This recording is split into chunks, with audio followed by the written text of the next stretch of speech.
Good boy. Hi. It is Monday, May 4th, and we have 3,458 confirmed COVID cases in Arkansas. The big exciting news from my house is that today I got 2 different kinds of clay. Oh, and also my shirt's on wrong side out, but that's not really exciting. I got 2 new kinds of clay today, and tomorrow my new pottery wheel gets here, and I am super excited about it. So expect me to tell you all about that tomorrow. Something that I want to talk about really fast before we get to news and stuff is this. We are a little confused about the difference between these words. These 2 words have been in assignments in the last week or so, and some of you are using the 2 words sort of interchangeably, and they sound a lot the same, but they're spelled differently and they mean very different things. So I want to talk about that. An anecdote is a story. We see that in the context lately of like when someone is treated with hydrochloroquine and they get better. Well, that's an anecdote. But if they look at studies that have hundreds or thousands of people who are being treated with that drug, the data shows that it's not an effective solution for COVID-19, and it has a lot of deleterious side effects potentially. So that's anecdote. It's like a story, not data.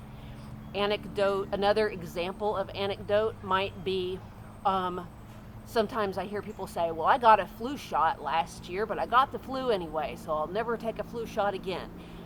No, that's a story, and it's important to you, but we have to look at a bigger body of data. More data gives us a better idea of what's going on. So an anecdote may be important to us individually. When we make decisions, we need a big group of data, especially when we're talking about health things like we're thinking about right now. An antidote is a cure. So I had better not drink any poison today because I don't have an antidote. I hope Hey Duke doesn't go eat some poisonous plant because I don't have an antidote for that. So again, anecdote is a story that we don't want to base decisions on. Antidote is a cure or a remedy for a medical problem or a disease. Let's see. The big news from the governor's conference today was that churches and large outdoor venues can reopen. Large outdoor venues is a little bit, a little bit vague. He talked about rodeos, so competitions, things like that. If they're outside, if they follow certain guidelines, like people have to stay pretty far apart, and there can't be a group, an enormous group of people. Those are okay. The big news for a lot of you will be that the guidelines now suggest that it's okay to meet as a church again. There are some, in fact, quite a few guidelines about how to do that and remain fairly safe. The governor did suggest strongly that if you can continue to worship online, that's a good idea. So if your church has something set up where you can attend services on the internet or something of that nature, that's still a really good idea.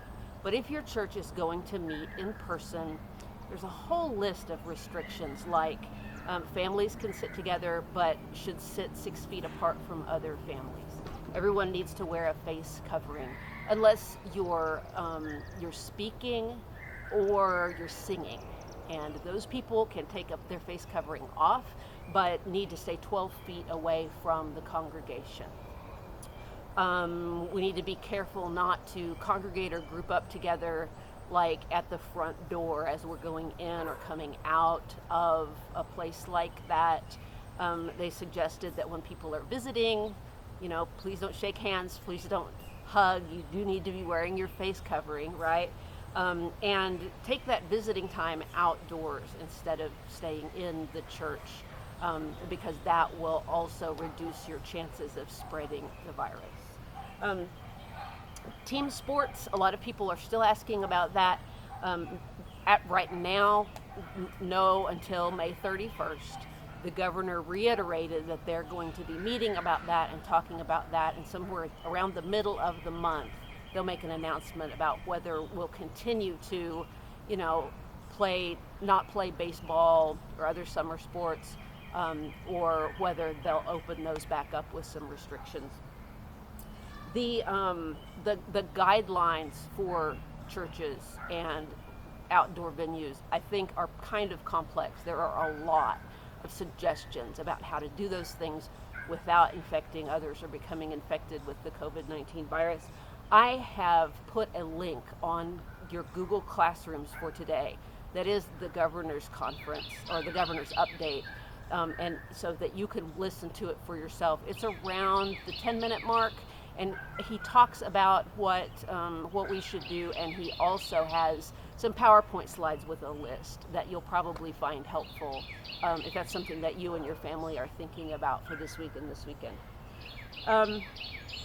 As you can see, my dwarf coreopsis is doing really, really well. There are a couple of other things right in this flower bed that are very happy. Look, here's a tuberose. These will get really, really tall, like 4 or 5 foot spikes on them toward the end of the summer, and they'll have white flowers and smell wonderful. So I hope you have a good evening. I will talk to you tomorrow. For now, though, please take care of your people. Try to learn something today. Stay in touch. I'm here if you need me.